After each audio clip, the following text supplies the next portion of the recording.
बॉलीवुड के मशहूर एक्टर शरद केलकर अपने आने वाले सीरीज के सिलसिले में एनडीटीवी से उन्होंने खास बातचीत की है। शरद केलकर 11 अप्रैल को ओटीटी पर रिलीज होने वाली series the legend of Hanuman season 6 को लेकर सुर्खियों में है और इस सीरीज में जो है एक्टर ने रावण के किरदार को अपनी आवाज दी है। शरद केलकर इससे पहले भी रामलीला, तन्हाजी जैसी हिट फिल्मों में नजर आ चुके हैं। उन्होंने फिल्म बाहुबली में भी अपनी आवाज दी थी। हमारे साथ में है बॉलीवुड एक्टर शरद केलकर, जो कि series the legend of Hanuman season 6 को लेकर सुर्खियों में बने हुए हैं। और बता दूं, उन्होंने इस सीरीज में जो रावण का किरदार है उसको अपनी वॉइस दी है। तो शरद, कैसे हैं आप? मैं बहुत बढ़िया हूँ यार। बहुत दिन बाद छुट्टी आज मिली है तो थोड़ा घर पे आ रहा हूँ। घर पे आराम लग रहा है, बिल्कुल आप चिल आउट बैठे बिल्कुल हुए बिल्कुल बिल्कुल। हैं।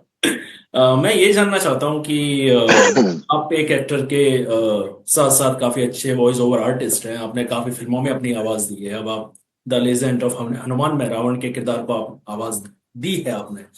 तो कितना चैलेंजफुल रहता है कि एक एक्टर की किसी किरदार को वॉइस देना, क्योंकि वॉइस ओवर इतना आसान होता नहीं है कि प्रॉपर लिप लिप सिंक करना। तो कितना मुश्किल रहा, कितना नहीं नहीं चैलेंज? नहीं नहीं, तो ये प्रक्रिया थोड़ी अलग है। हाँ। मैं आपके द्वारा सभी दर्शकों को भी अवगत करा दूं कि ये जो प्रक्रिया है वो इंडिया में पहली बार शायद किसने की है हम्म, कि हमने पहले डबिंग की है, हमने पहले हम्म, वॉइस एक्टिंग की है, हम्म, फिर हमारी आवाज के ऊपर एनिमेशन क्रिएट किया गया है। नॉर्मली क्या होता है, एनिमेशन बनता है उस पर आप डबिंग करते हैं। हम्म। यहाँ पहले वॉइस एक्टिंग हुई है, उसके ऊपर फिर एनिमेशन क्रिएट किया गया है। अच्छा, तो बड़े प्रॉपर पहले स्क्रिप्ट मिली थी, फिर आपने स्क्रिप्ट डायलॉग्स जी, आफ्टर देन वो कैरेक्टर ने वो उसको फिर पे उसका एनिमेशन हाँ क्रिएट किया गया। एनिमेशन। मतलब वो ये तो बाद में, उल्टा कहूँ, ये तो उल्टा हुआ है बिल्कुल। But that's a new process जो हमारे यहाँ नहीं होता था, बाकी बाहर यही होता है कि हम्म, पहले पूरी स्क्रिप्ट आप डब कर लेते हैं, फिर उसके हिसाब से वो बहुत करेक्ट भी होता है, उसका सिंग भी बहुत अच्छा होता है। नहीं तो बड़ा आर्टिफिशियल लगता है नॉर्मली अगर आप देखिए जब एनिमेशन के ऊपर हम्म। किया जाता है तो। पर शरद, जब हम किसी फिल्म में एक्टिंग करते हैं तो एक एक्साइटमेंट होता है कि हम स्क्रीन पर देखेंगे, लोग हमको एक नए कैरेक्टर में देखने वाले हैं। बट जब हम बैक स्टेज काम करते हैं, बैक स्टेज कहूंगा, तो कुछ एक्साइटमेंट रहता है कि सिर्फ हमारी वॉइस सुनाई दे रही है, हम तो दिखाई नहीं दे रहा फिजिकल। ऐसा कुछ हाँ नहीं? नहीं, जब आपकी आवाज को लोग पहचानते हैं तो वो बहुत अच्छा एक अनुभव है कि देखिए किसी भी कलाकार के लिए ना, मैं बोलता हूँ ना कि कलाकार चला जाएगा नाम रह जाता है उसका। तो हर कलाकार की यही इच्छा होती है कि यार मैं जब जाऊंगा तो लोग मुझे कैसे याद करेंगे, वो मेरे अंदर क्या चीजें हैं जो मैं छोड़ के जाऊंगा जो लोग याद करेंगे। तो कहीं ना कहीं एक बहुत संतुष्टि इस बात की होती है कि चाहे लोग शक्ल भूल जाए कल के बच्चे, लेकिन वो आवाज जरूर याद रखेंगे जो शरद, आपने बिल्कुल। जिंदगी की जब है। मैं आपसे मिला तो आपकी जो आवाज आपकी पेश हुई, तो मुझे बिल्कुल वो अमरिंदर बाहुबली का एक डायलॉग है ना, वो मुझे याद आया। बिल्कुल कान में वो ही गूंज रहा, मैं अमरिंदर बाहुबली। वही है कि आप जिंदगी में ना क्या होता है ना कि आप अ, क्या पा रहे हैं वो उतना इम्पोर्टेंट नहीं, क्योंकि वो खुद के लिए है। आप क्या बांट के जा रहे हैं ना, वो बहुत इंपॉर्टेंट होता है। तो भले ही आप बांटने से मेरा तात्पर्य ये नहीं कि आप दान दक्षिणा करते रहें, बट आप क्या छोड़ रहे हैं उधर अपनी लाइफ में, कि आपने क्या किया है। तो कहीं ना कहीं जो भगवान ने मुझे एक देन दी, मेरा कोई हाथ नहीं है इसमें कि मेरी आवाज ऐसी है। तो अगर मैं वो अपने तक ही रखूं तो मजा नहीं है उसको। मैं लोग जिसे पसंद करते हैं और जितना मैं उन्हें दे सकूं वो इम्पोर्टेंट है। शायद मेरे जाने के बाद बहुत टाइम तक लोग याद रखेंगे कि हाँ यार एक फिल्म आई थी बाहुबली जिसमें किसी ने तो भी कहा था कि अमरिंदर बाहुबली यानी मैं। तो वो बहुत जरूरी है। पर शरद, कभी ऐसा होता है कि एनिमेटेड फिल्म आप अपनी फैमिली के साथ, बच्चों के साथ देख रहे हाँ हैं? हाँ, मेरी तो छोटी बेटी है, वो देखती है मोस्ट ऑफ द थिंग्स मेरे साथ। तो मतलब ये समझें कि 11 तारीख का आपने फैमिली के साथ डिसाइड कर लिया है कि सब। अनफॉर्चुनेटली मैं नहीं हूँ, हम लोग शायद मैं दिल्ली में हूँ और ये लोग यहाँ पर हैं, बट वो देखेगी जब शो आएगा तो पर फर्स्ट डे। शरद, इससे पहले आपको काफी डार्क कैरेक्टर्स और सीरियस कैरेक्टर्स में देखा है। आपकी फिल्मों की बात करूं, काफी लंबी है। तो कभी ऐसा नहीं हुआ कि शरद को कॉमेडी कैरेक्टर्स ऑफर हुए हों, क्योंकि दर्शक देखना चाहते हैं नहीं नहीं, कॉमेडी? मैंने किया है, मैंने काफी कुछ सब मतलब काफी किया है। मैंने कॉमेडी सर्कस किया है यार, 2 सीजन पूरे। बहुत कॉमेडी की उधर। मैंने अभी एक फिल्म की है मुड़ के अंदर, वो भी बड़ा कॉमिक कैरेक्टर है, इंटरेस्टिंग है। हाउसफुल की थी हमने, वो भी बड़ा हाउसफुल। फनी था। बट वही है कि हाँ मतलब मैं तो उससे चाहता हूँ कि मुझे ऐसे रोल मिले। शायद लोग वो देख नहीं पा रहे हैं मेरे अंदर का वो क्योंकि फनी वो एंगल। एक इमेज होती है ना कि शुरुआत में ही आपको एक वही सीरियस, एक डार्क कैरेक्टर्स में देखते हुए आ रहे हैं। चाहे 90-20 की बात करूं, भूमि की बात करूं, है ना? तभी तो तो मैं नहीं करता था काम, मैं इसलिए तो अलग अलग फिल्में करता रहता हूँ जाके, फिर भले ही छोटा किरदार हो। तो अगर मैं आपके हिसाब से बोलूं तो आप देखिए, जितनी आपने नाम नाम लिए उसके अलावा अगर आप तानाजी देखो, अलग हम्म, किरदार है। हम्म, आप लक्ष्मी देखो, अलग हम्म, किरदार है। हम्म, आप अभी डॉक्टर्स देखा होगा आपने, क्या है, हम्म, वो जियो हम्म, हॉटस्टार पे ही है। हम्म, फिर आप दिल दोस्ती डॉग्स देखो, बहुत हम्म, सॉफ्ट अच्छा एक फादरली है। अगर मैंने शोज की बात करूँ तो कुछ तो लोग कहेंगे एक रोमांटिक लव स्टोरी थी, हम्म, एजेंट राघव था, वो डिटेक्टिव शो था। तो कहीं ना कहीं मैं खुद ही अपने तरीकों से वो इमेज ब्रेक करने की कोशिश करता हूँ कि नहीं, लोग उस उस इमेज के पीछे भी देखें कि वो कलाकार क्या कर सकता है।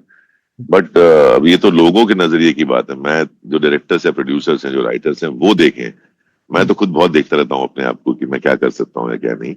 वो तो चांस मिलने, जब चांस मिलेगा तो आई प्रूव इट कि हाँ भाई ये भी आता है।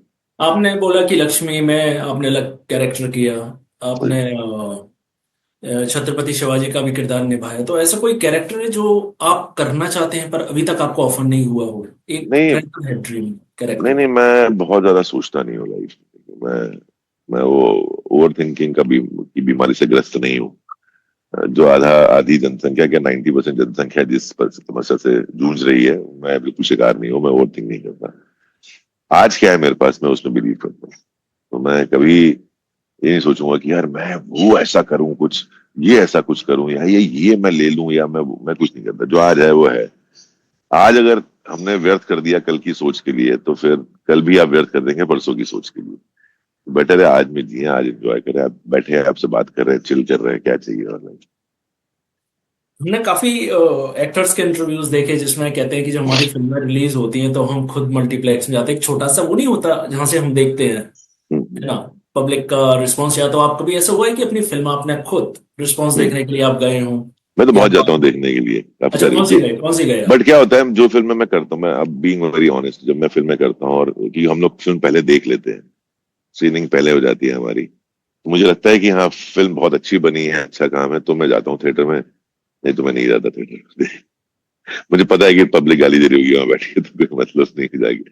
बट हाँ, बहुतायत में ऐसा हुआ है कि लोगों ने अप्रिशिएट ही किया है। तो काफी फिल्म, मतलब जो जो फिल्म, काफी फिल्म देखने गया हूँ मैं। मुझे पता है सबसे मतलब अनुभव तो सबसे बड़ा आई थिंक तानाजी में ही था। मैं जब पिक्चर रिलीज हो गई, वो 4-5 दिन हुए थे, और मैं 10 जनवरी को पिक्चर रिलीज हुई थी, 2010 10 में, और 2020 में, और मैं पूना में था।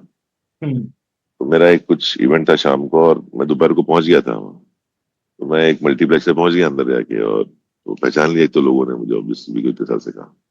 फिर मैं जब इंटरवल में गया अंदर, वो बड़ा ही अलग अनुभव रहा एक, वो मैंने कभी फील नहीं किया था। और मतलब वो, मतलब कैसे बताऊं अभी, ये लोग जैसे ही मैं पहुंचा और उन्होंने इंट्रोड्यूस किया कि शरद केलकर आपके बीच हैं, तो लोगों ने तो पहले 10 मिनट तो मतलब सब पॉपकॉर्न वॉपकॉर्न सब भूल गए लोग।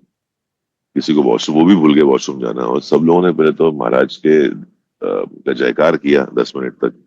हम्म, और सबसे विचित्र था मेरे लिए, बहुत ही ऐसा, मतलब मैं ओवरवेल्म था भी था, एम्बैरेस भी था। हम्म। कई बुजुर्ग, कई लोगों ने आके पैर छू लिए मेरे आगे, तो मुझे वो अरे, बड़ा मतलब विचित्र था। बट कहीं ना कहीं एक सेल्फ सेटिस्फैक्शन होता है कि हाँ, अगर इन लोगों को अच्छा लगा, मतलब अपने किरदार को बखूबी निभाया है। मेहनत सफल हो गई। हाँ, वो सेटिस्फैक्शन मिलता है आपको जब लोग मिलता है। इस तरह से प्रतिसाद देते हैं आपको हम्म, थिएटर में। हम्म, तो कहीं ना कहीं वो एक अच्छा अनुभव होता है। हम्म। आप को कभी साउथ फिल्में ऑफर नहीं हुई? क्योंकि बाहुबली से तो आप काफी। नहीं नहीं, मेरी क्या है, मेरी एक फिल्म, पहली फिल्म ही थोड़ी सी चली नहीं ज्यादा। हम्म, वो, और मतलब मुझे पता नहीं कि उसके बाद क्यों ऑफर नहीं की लोगों ने ज्यादा। मैंने एक काफी बड़ी पिक्चर की थी एक साउथ में, पवन कल्याण सर के साथ, हम्म, सरदार गब्बर सिंह। हम्म, तो बट शायद सोच की बात है, I think उनको लगता होगा कि ये, जबकि मुझे नॉमिनेशन मिला एक अवार्ड में उस फिल्म के लिए, पहली फिल्म के लिए। बट हम्म। पता नहीं, मेरे को रीजन नहीं पता यार अभी क्यों नहीं ऑफर कर। अब शरद, जाते जाते आप कोई सी भी बाहुबली का, यहाँ तो आपकी ये जो लेजेंड ऑफ हनुमान में आपका जो रावण का किरदार है उसका डायलॉग आप सुनाइए, क्योंकि ऑडियंस काफी पसंद करते हैं वो जो आपकी आवाज है। आपने प्रभास को पीछे छोड़ दिया कहीं ना कहीं, मैं ये कह सकता हूँ। नहीं नहीं नहीं, बहुत अच्छा एक्टर है यार वो, पूरी मेहनत तो उसकी है, मैं तो 10% मेहनत करता हूँ सिर्फ फिल्म के ऊपर। बहुत बड़ा काम है। मैंने एक एक्शन फिल्म की थी, मुझे एहसास हुआ कि नहीं, ये एक्शन हीरो बनना बड़ा मुश्किल है, बहुत तकलीफ होती है, अ, बहुत एफर्ट करने पड़ते हैं। तो नहीं, यार वो मतलब बहुत बड़े हैं, मतलब स्तर में, मैं तो सोचता हूँ। बट हाँ, उन्हीं का एक जो मुझे हमेशा बहुत अच्छी लाइन लिखी है विजेंद्र प्रसाद जी ने या राजमौली ने, जिसका हिंदी ट्रांसलेशन भी बहुत अच्छा लिखा है मनोज मुंतशिर जी ने, कि औरत पर हाथ डालने वाले की उंगलियां नहीं काटते, काटते हैं उसका गला। उसके बहुत बाद अच्छी गला लाइन। कट जाता है। तो और ये बहुत काफी शानदार सीन था, क्योंकि मुझे याद है मैं मुंबई में था उस वक्त, मैंने ये फिल्म देखी थी जी, बाहुबली 2। और सबसे जी, ज्यादा अप्रिशिएट इसी हाँ, ये डायलॉग डायलॉग को। बहुत, हाँ, बिल्कुल और बिल्कुल। बहुत वैलिड भी डायलॉग है ना, वो हर काल में, हर समय में वो डायलॉग बहुत रिलेटेबल है। और देखिए शरद, मुझे लग रहा है वो समय यही था, गर्मियों का टाइम था, और आज हम गर्मियों में ही कनेक्ट हो रहे जी, हैं अप्रैल में, जी, जी, आई थिंक, है ना? हाँ, बिल्कुल। कितने साल हो गए यार बाहुबली 2 को? हम्म, बहुत टाइम हो गया ना बाहुबली 2 को तो। जी। 5 साल, 6 साल, 7 साल हो पाँच गए। 5 साल, 5 6 6 7 साल। नहीं, 2018 में आई, कब 17 में आई, कब? 2018, या 18 में आई थी ना। या 7 साल हो तो शरद, हमसे जुड़ने के लिए बहुत बहुत शुक्रिया आपका। गए। Thank you so much.